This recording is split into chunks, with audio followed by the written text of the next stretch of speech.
This podcast is a part of the More Podcast Network.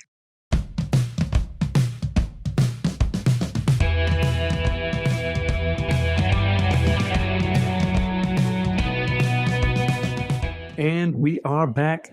Another episode here at the Daily Leader. And Brad, today, because we're going to talk, I like my mythical creatures right now, so I'm going to call this a unicorn. And I'm going to label the unicorn today as peace. You know, it's out there. It's very inviting, although, sometimes we really have to battle for it, right? And we all wonder why we can't get it. And the question of the day is, what if your solution to having a more peaceful life is not moving to the mountains or moving to Tennessee, but it is embracing courage and conflict, right? I think so often the idea of peace, in my head at least, I get this picture. And the picture is an old man in the woods smoking his pipe tobacco and drinking some whiskey with not a care in the world because there's no people around. But in reality, I think there's a much more powerful way to achieve peace on a day-to-day basis. So courage, conflict, resulting in peace is the conversation for today, Brad. So, dude, all right, let's just jump in. We're diving in deep on the Daily Leader today. I want to talk about courage. I'm going to give you my definition for courage real quick, and then I want you to talk to us about what is courage. How do we conjure that up in us? How do we go about that? So I've heard my favorite definition comes from John Wayne, which a lot of our listeners may not have been John Wayne fans. He's a little before my time, a lot of people's time. But he said, hey, courage isn't the absence of fear, but being scared to death and saddling up anyways. So talk me through that, man. Talk me through courage. Give me your definition.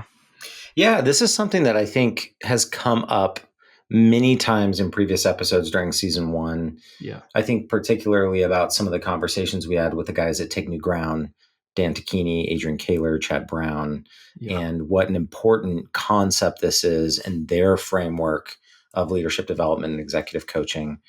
I also think about, just some of my background with 5 Capitals and what an important part of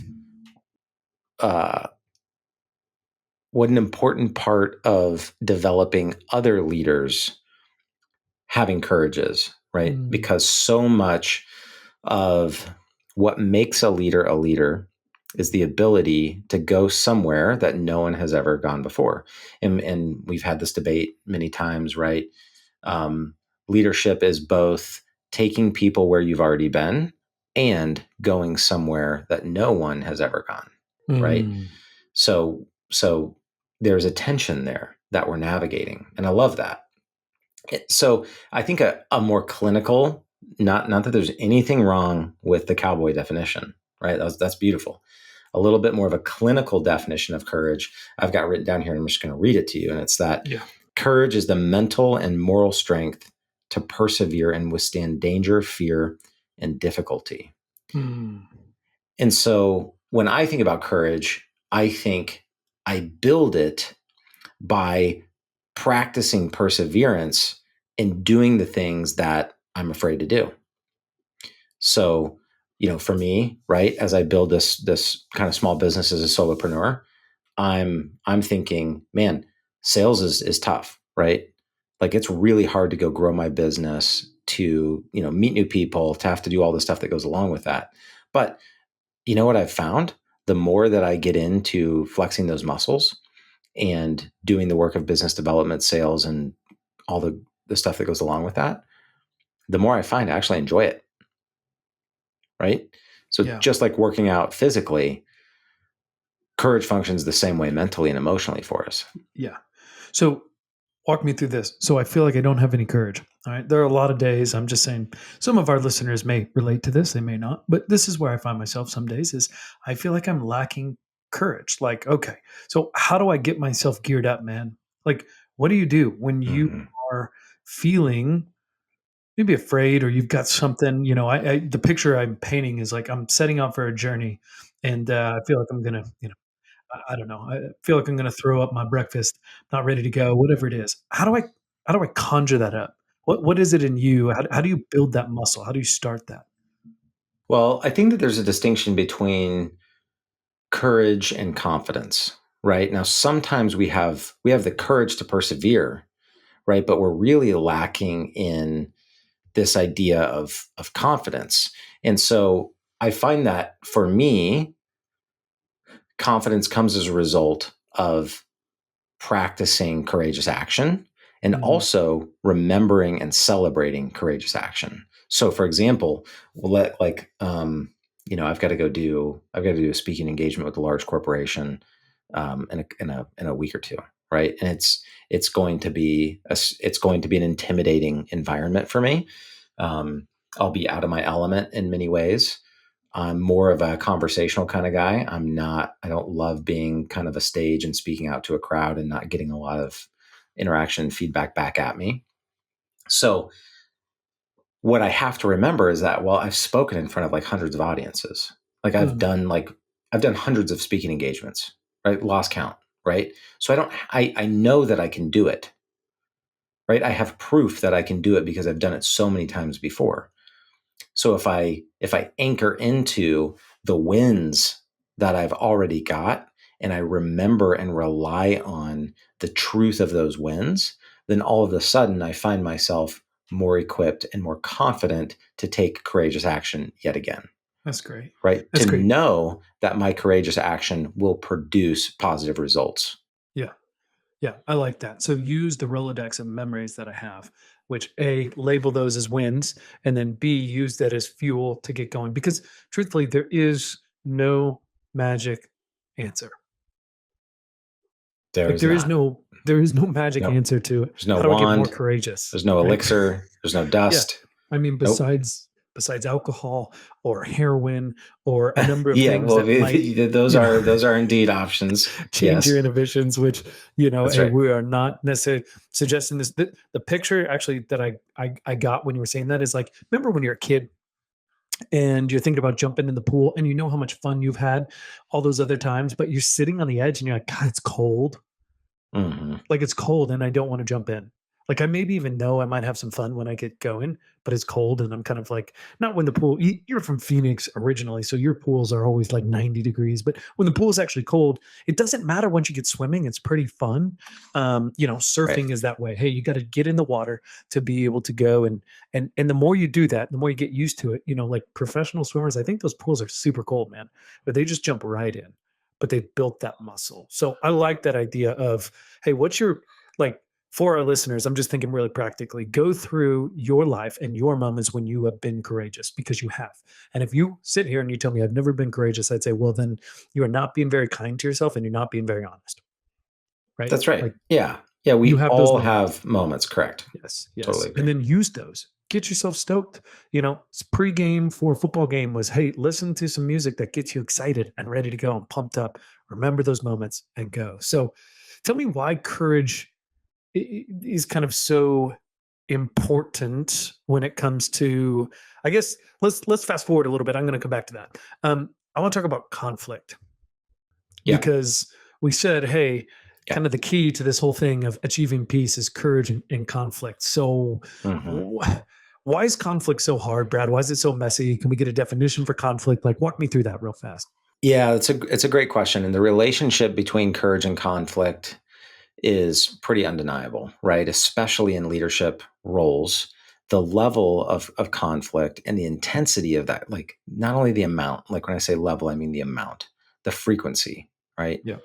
The volume of conflict, but also the intensity of that conflict and the complexity of that conflict. That's where we really start to get stretched as leaders. For some of us, the volume isn't a big deal.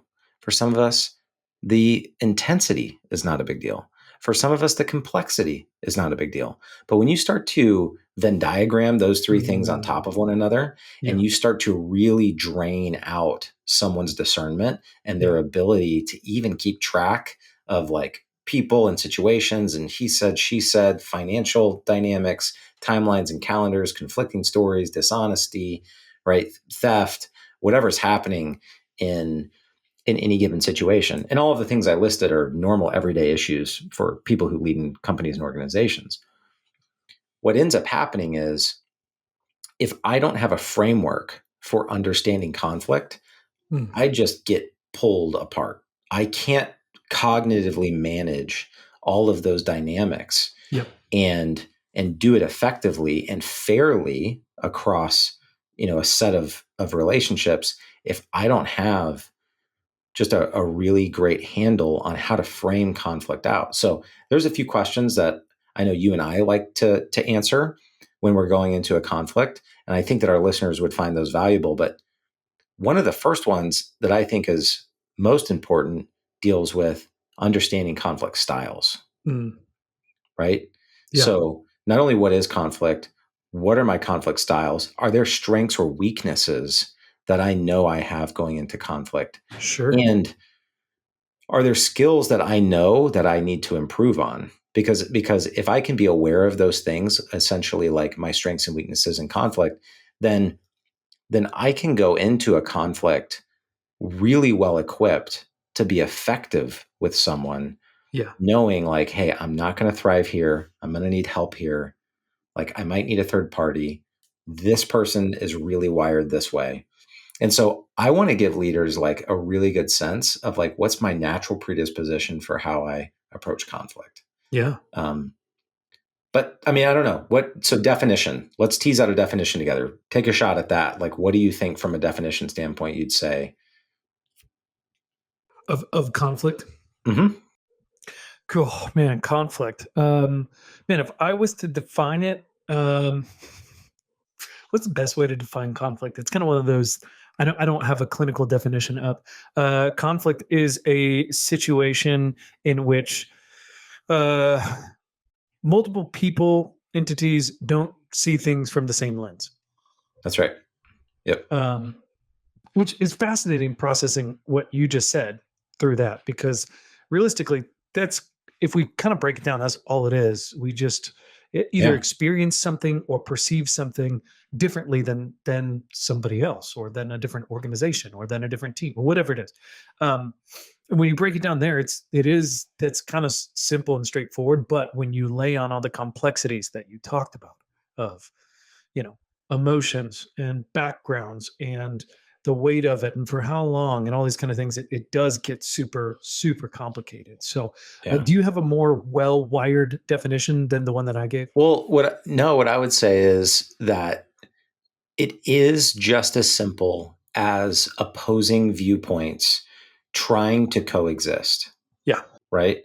And when we look at conflict from that perspective, what we begin to see is that conflict is actually not a bad thing. And so that first realization that like, okay, conflict is just incompatibility. It's just opposing viewpoints. It's just these forces that don't seem to integrate or work in the same direction. We recognize that's not bad. That's just human interaction. It's just a reality of human life. Right. And that frees us up to see conflict for the opportunity that it is, for the door or the window, for the space of openness, rather than this kind of closed off, constricting thing. And I think that's like mind shift number one. Yeah. Well, talk to me about that a little bit, because here's the deal. I totally agree with you. I think that there's probably plenty of our listeners that go, oh, light bulb. Yeah, Brad's right. I think that there's also a whole other camp that may go, hey, my head knows that. My head knows that that's probably true, that me and person X just have different viewpoints on this.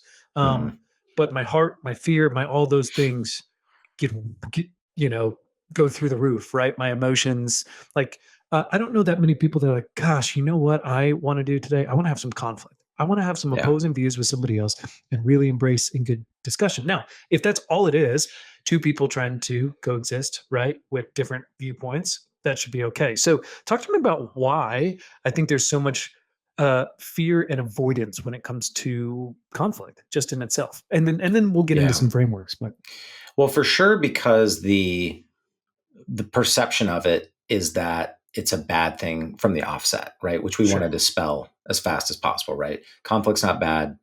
It's really a question of, can this be resolved in a healthy or an unhealthy way, right? Can we resolve this effectively or not, right? And actually what happens when we engage in conflict is, and I always talk about this with my wife, like I feel like being married to someone is like, it's like two cactuses trying to hug one another.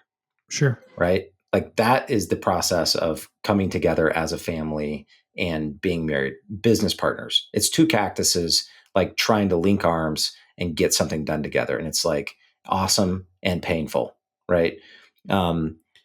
So once we dispel that, then we begin to move into the fact that I have my needs and you have your needs. And my needs are not necessarily bad and your needs are not necessarily bad. They're just what we're dealing with. It's the way that I see the world really oftentimes redefines my reality. And it doesn't always look the same way that yours does. So I want peace. I want to know that there's a goal to our conflict. And I would like to see that goal, that we would be living in peace, depending on the issue that we're wrestling through. And so how do I both meet my own needs in a way that's healthy and meet other people's needs in a way that's healthy? Yeah. And conflict oftentimes doesn't work because I'm either way too indexed into my needs or I'm way too indexed into someone else's needs. Sure. And so that gets us to a much deeper conversation, which is, am I being honest with me about my needs? Right. Because if that's not true, then my ability to be honest with someone else about my needs becomes very difficult. And the same is true for them, right? Yeah. So that's, in my opinion, the starting place. We've got a nice, clean definition. It's actually very simple. We understand that it's neither good nor bad. Conflict is just a reality of human life.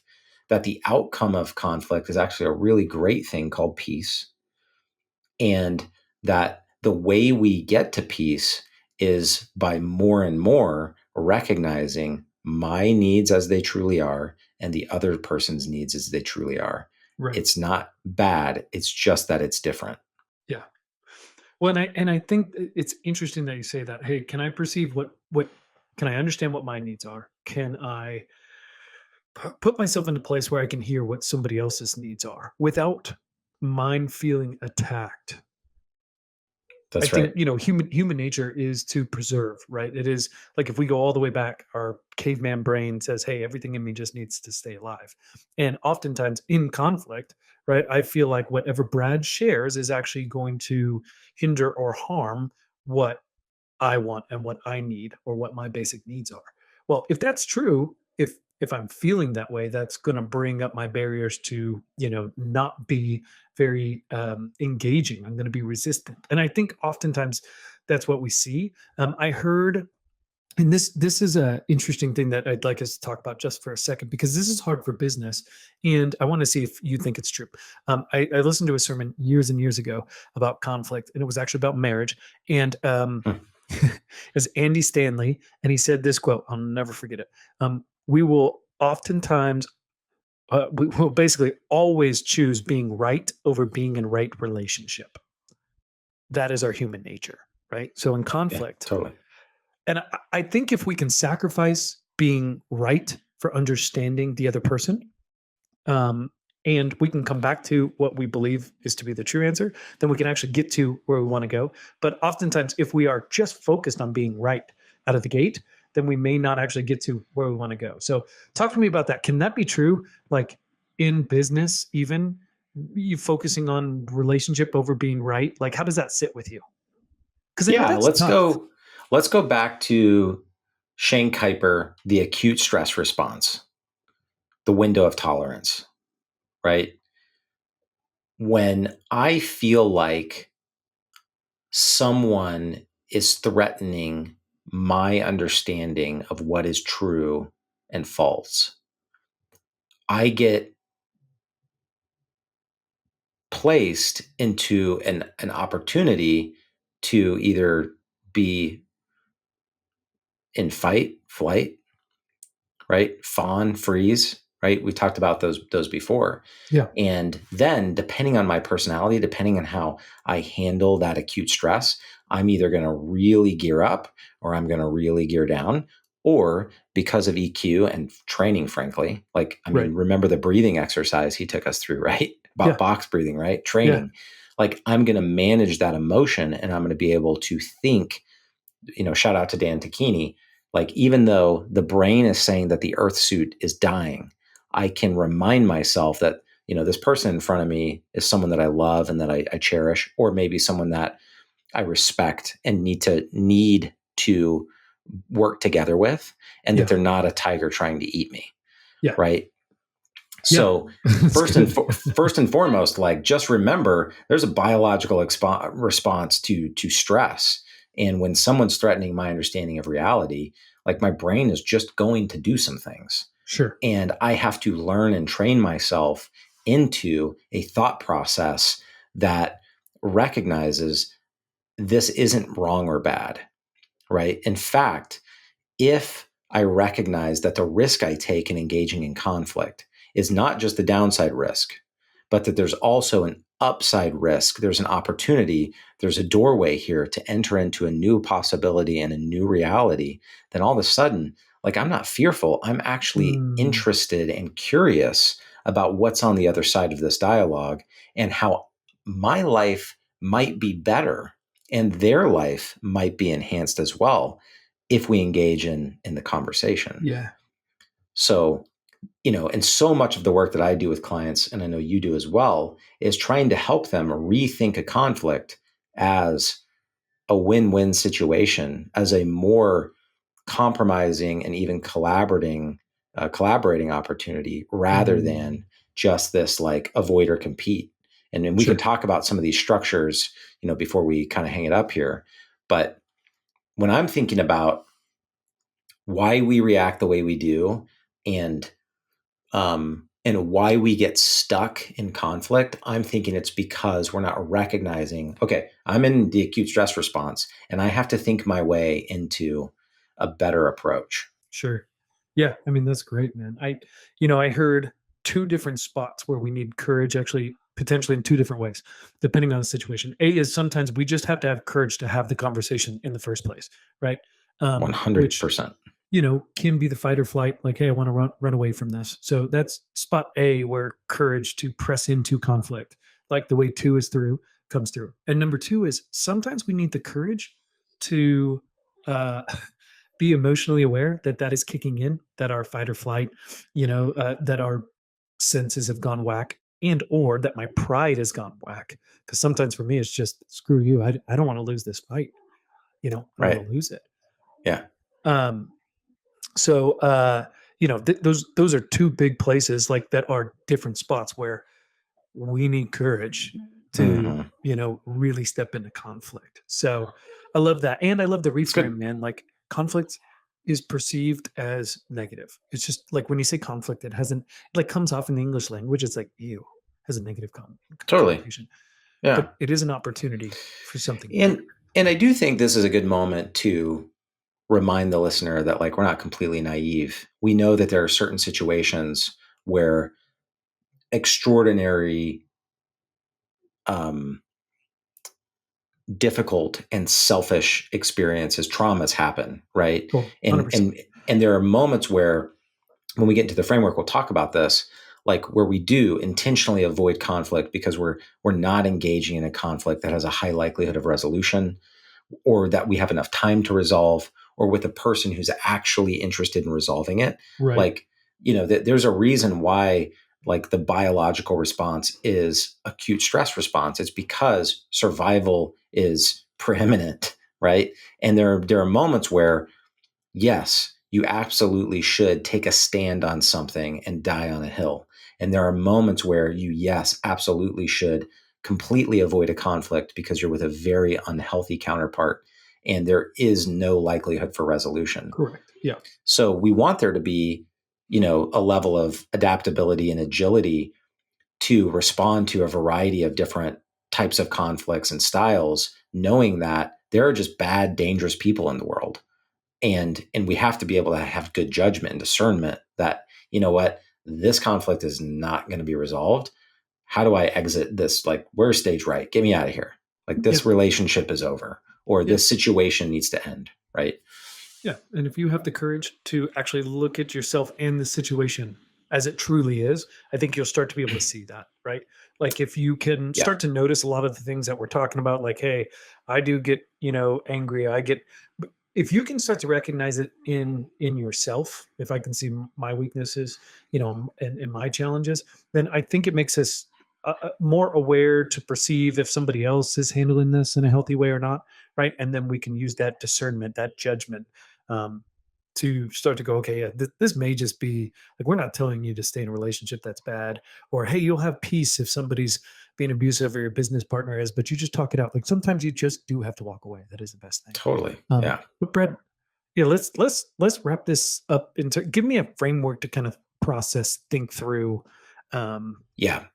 So I like to think about conflict in terms of both assertiveness and cooperativeness, right? On the one hand, assertiveness deals with what I said before, which is just, how do I get my needs met in this situation, right? And reminder for everyone, especially for those who need it, you know who you are. It's not wrong to have needs. It's very important that you have clarity on what they are and that you have the ability to know when you're being selfish or when you are being self-deprecating and self-harming in the way that you approach your needs, right? And that's a really hard line to balance sometimes. Sometimes it's difficult to know, hey, am I taking this too far and am I being selfish and self-oriented, or am I taking this too far and am I really having a low, unhealthy view of myself? Yeah. Right. So we want to be, and having integrity, right? And having humility means that we see accurately what's real about who we are, and that we engage honestly about that with other people. Now, on the other side of that is the ability to cooperate with the needs of others, right? So I, again, have to have discernment. Is this person's needs, are this person's needs reasonable? Is this normal, right?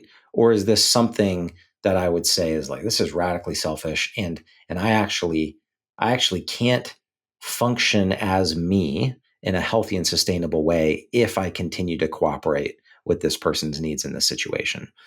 And that is no one really articulates that for us in conflict. No one really just puts together, hey, we have opposing needs in this situation, and what we're trying to do is make sure that we both stay healthy as we do life together. Like that's what we're trying to, like, that's what peace is. Peace is us coexisting in a healthy and sustainable way. Sure. Right. And not like diminishing one another in that process, but causing one another to actually flourish more by virtue of our relationship. Yeah. So both assertiveness and cooperativeness. And what we like to say is that when you're high in assertiveness and you're really focused on getting my needs met, you're taking a competing style, right? When you're really high on getting other people's needs met and being very cooperative towards them, you're taking an accommodating style. So these tend to be kind of the polar approaches, right? When you're a little bit of both of those things, you're sort of medium assertive, medium cooperative, you're compromising. When you're high on both of those things, you're what we call collaborating. And when you're completely negating your own and others' needs, you're avoiding, right? So we've got competing, accommodating, compromising, collaborating, and avoiding. And so, you can kind of do, there's a finger for each one of those styles, right? Yeah. Yeah. And the important thing to remember is that none of them are bad. None of them are wrong. And there are situations where we need to have the discernment to step in to either of those 5 styles, because it's the healthiest way to engage in the conflict. Sure. And then one final statement before you react to this, Taylor, is it's imperative that we know our natural predisposition to conflict. So I'll also share a little bit about me. I am almost always going to index into collaboration. I'm going to be really focused on my needs, and I'm going to really want to meet your needs, right? And I'm going to have a really hard time feeling okay with being all me or all you. Like it's just I can't let it go if I don't feel like I've met you where you're at and I've maintained what I feel are my highest priorities. Yeah. So when it comes to accommodating, I have a really hard time because I've got a strong opinion. When it comes to competing, I have a really hard time because I feel guilty and I feel like a horrible person if I feel like I'm taking something from you. And I can be one of the most annoying people to be in conflict with because you might be fine to accommodate me. Mm-hmm. And I won't just let you accommodate me. I'll try to keep forcing a win for you. Even if you're like, no, this is not, I don't care. This is not a big thing. Like, just take it, Brad. It's yours. Like, do what you want. Right. Conversely, if I feel like someone's really competing with me, like, I have a very, very hard time feeling like someone is taking something from me. Like, it just really, really grinds on me to know that I've allowed someone to take advantage of me or to feel that way. Yeah. So oftentimes we think the further you go up into both of those, the better. And that's just not the case, because some people are naturally predisposed to be more giving, and they don't want a win forced upon them. They just want to be more accommodating. And some people, are radically competing, and they just cannot, they have to win. Like, that's how they see the world, right? Everything's a deal. Everything's a deal, and I got to get the deal. I got to get the best deal. Yeah. And so react to that framework, right? So again, one more time, right? High assertive, high cooperative on a paradigm there. And then you can be competing. Yep. You can be accommodating, compromising, collaborating, and also avoiding. Yeah, it's good. It's good. I think, who was it that said know thyself? It's a Stoic philosopher. Socrates. There we go. Technically not a Stoic, but you're right. Basically. You're right. Thank you for the correction. Yeah, I mean, God, it's so important, right? Because if you know that you are, collaborating, then if you know that that's who you are, then you can be what you need to be in that given situation, right? If you know your predisposition. So I'd be more accommodating. 9 times out of 10, I don't care quite as much as, hey, are we both getting what we need as long as you're feeling okay? There's a little bit too much codependency there. Like, I'm okay if you're okay. Sure. That's my nature, right? So then I got to index into either, compromising or collaborating. And that's where I can see my weakness. So I think what the framework does, right, is we can go, okay, hey, we just had to be courageous. This is a muscle that we had to build. And the way to do that is to be able to engage in conflict. We're not telling you to go find conflict. You don't have to go looking for it, right? I don't think anybody wants to do that. But when they come up, like, that's what we do. We get courage. We embrace the conflict, jump into the pool, and then understanding myself. So am I going through a stress response right now? What kind of reaction am I having? And then if you got a ton of self-awareness, you can start to see, like, in this fight or conflict, where am I leaning? Where do I need to come back to center a little bit? That's what I think of with the framework is, like, again, most things are not bad, but most things taken to excess are bad. Totally. Become destructive, right? Now it is important to recognize, though, that, right, there are going to be those moments where we do go to a far extreme. Sure. Because something is that critically important to us, right? And so you can, as a listener, you could come up with all kinds of scenarios where, you're, think of all the scenarios where you avoid or where you really take a stand. But by and large, we're navigating some combination of these two dynamics in our conflicts. And there's so much more that we could talk about, Taylor. I'd love for us to do a part 2. Yeah, because we'll definitely do a part 2. The follow-up question to all of this should be, well, Taylor, how do I know which style to use? Right. And then there's a framework for really discerning what style is most effective in what kind of situation, and how can I know that, and how can I begin to practice that? But that's a whole different conversation, right? We'll get into that. Well, it's good because the frameworks that we're giving and the ideas here, they're like tools, right? They're tools in your tool belt. But here's the thing: if you don't ever use them, if you don't take them out, if you don't know how to use them, they just sit on your shelf and get dusty. So a tool is only as good as the amount that we use it. So yeah, let's definitely come back, man, to this. I think it's great. I think, and I hope that people, I think we all want peace. I don't think that there's many humans out there, although there are some that love conflict so much.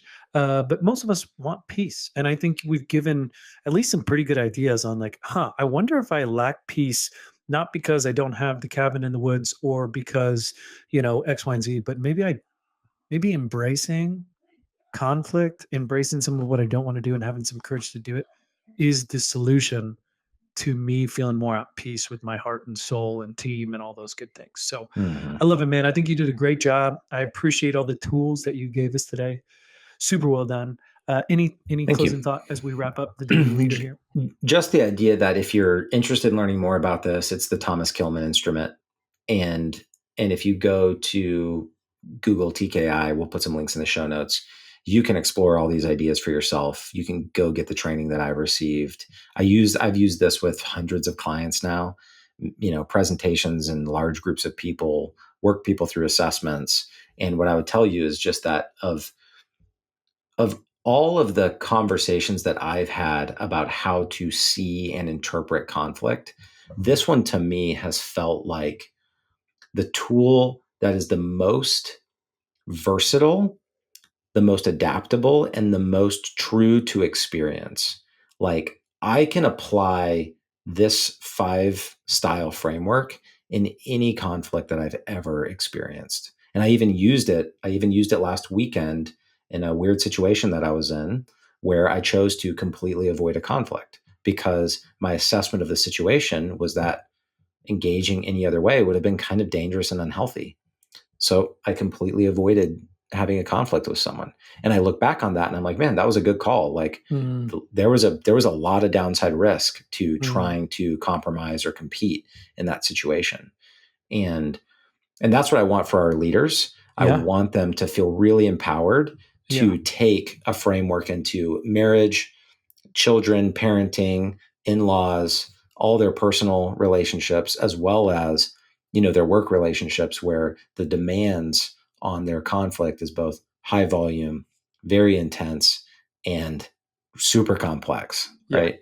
100%. No, man, I'm excited. It's going to be great to dive in deeper into the tool. How can we use it? How do we think about it? How do we process? All that is fantastic. And I think you're right. Again, the more you know, the more you can use it, the more you can apply it, and the more peace you can have in your life, which is really cool because you're at a spot where you've got a bunch of peace with the choice that you made. So I love that, man. I love that. Great work. Thanks for another episode here.